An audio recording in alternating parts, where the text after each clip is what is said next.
Whole ബോഡിയാണ് കിട്ടിയിട്ടുള്ളത്. അതായത് പൂർണ്ണ ശരീരങ്ങൾ 9 പേരുടേതാണ് കിട്ടിയിട്ടുള്ളത്. 14ഓളം ബോഡി പാർട്ടുകൾ കിട്ടിയിട്ടുണ്ട്. അത് 2-3 പേരുടെയാണോ എത്ര പേരുടേതാണ് എന്നുള്ളത് നമുക്കതിലൊരു വ്യക്തതയില്ല.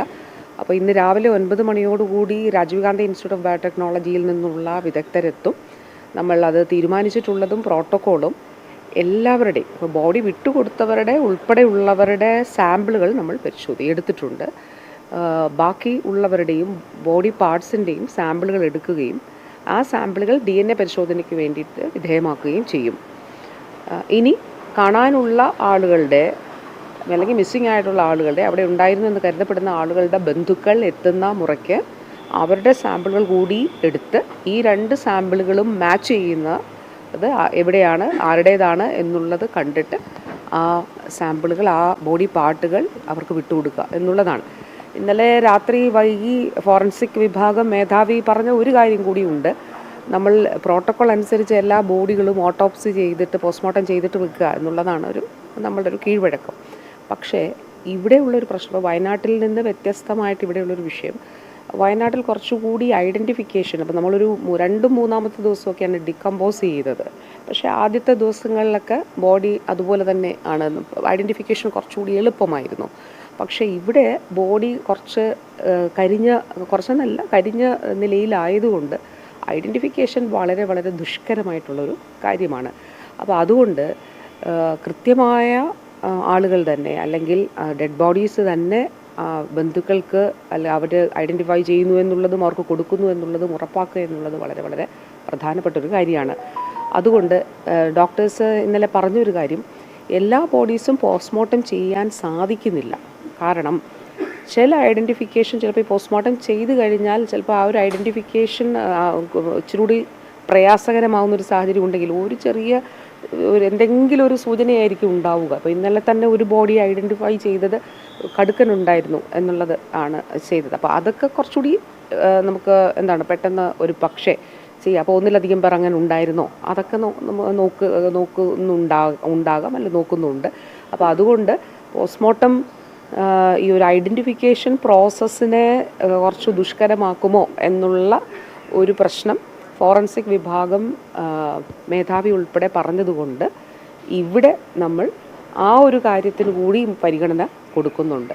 അപ്പോൾ അതുകൊണ്ട് ഒരു ഐഡൻറ്റിഫിക്കേഷൻ കൂടി കഴിഞ്ഞിട്ട്, കാരണം ഐഡൻറ്റിഫിക്കേഷൻ ദുഷ്കരമായിട്ടുള്ള മൃതശരീരങ്ങൾക്ക് അത് കഴിഞ്ഞിട്ട് ഓട്ടോപ്സി എന്നുള്ള നിലയിലേക്ക് ആയിരിക്കും കുറച്ചുകൂടി നല്ലത് എന്നുള്ളത് HOD പറഞ്ഞിരുന്നു.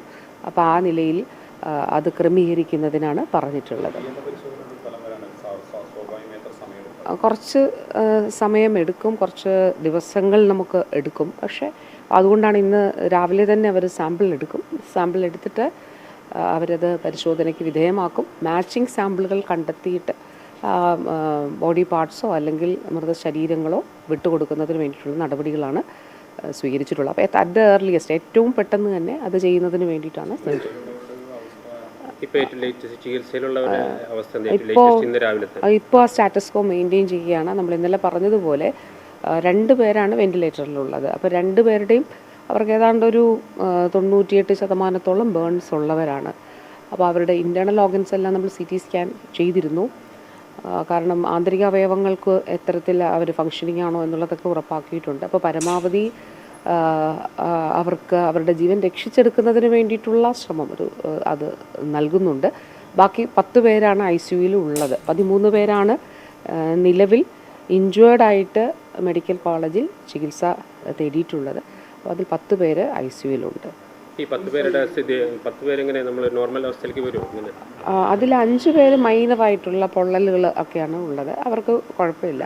പക്ഷേ അവർ ICUവിൻ്റെ ഒരു കെയർ തന്നെയാണ് അവർക്ക്. നമുക്ക് ബേൺസ് ICU ആണല്ലോ, അപ്പോൾ ആ കെയർ തന്നെയാണ് അവർക്ക് കൊടുക്കുന്നത്.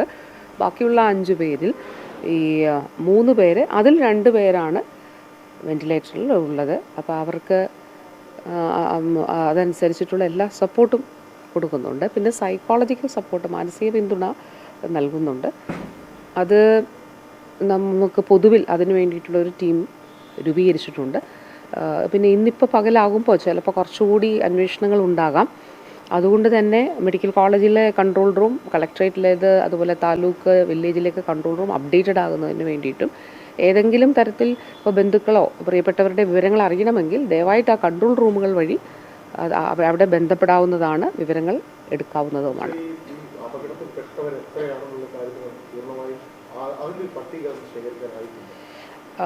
ഇന്നലെ നമുക്ക് അവിടെ ഉണ്ടായിരുന്ന ആളുകളിൽ നിന്നുള്ള ഒരു വിവരമാണല്ലോ ഉള്ളത്. ഇപ്പം മാധ്യമപ്രവർത്തകർക്കും അല്ലാതെ ഇതുമായി ബന്ധപ്പെട്ട് പോലീസിനുമൊക്കെ ലഭിച്ചൊരു ഇൻഫർമേഷൻ അനുസരിച്ച് 40 എന്നുള്ളത് പറയുന്നു. അതിൽ കുറച്ച് പേർ തിരിച്ച് വീട്ടിലെത്തിയിട്ടുണ്ട് എന്നുള്ളത് പറയുന്നുണ്ട്. ഇപ്പോൾ നമുക്ക് 9 ബോഡി ആണ്, ഹോൾ ബോഡി ആണ് കിട്ടിയിട്ടുള്ളത്.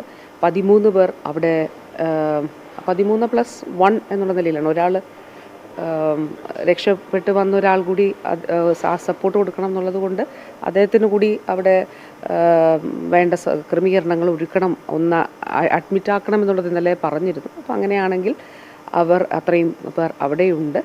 ബാക്കി അന്വേഷണങ്ങൾ ഇന്ന് കൂടുതൽ, ഇപ്പോൾ ഇന്നലെ ICUവിൻ്റെ മുന്നിൽ 2 കസിൻസ് അവരുടെ ഒരു കസിനെ അന്വേഷിക്കുന്നുണ്ടായിരുന്നു. ICUവിലുണ്ട് എന്നുള്ള ധാരണയിലാണ് അവർ അവിടെ എത്തിയത്. പക്ഷേ ICUവിൽ ചികിത്സയിൽ ഉണ്ടായിരുന്നില്ല.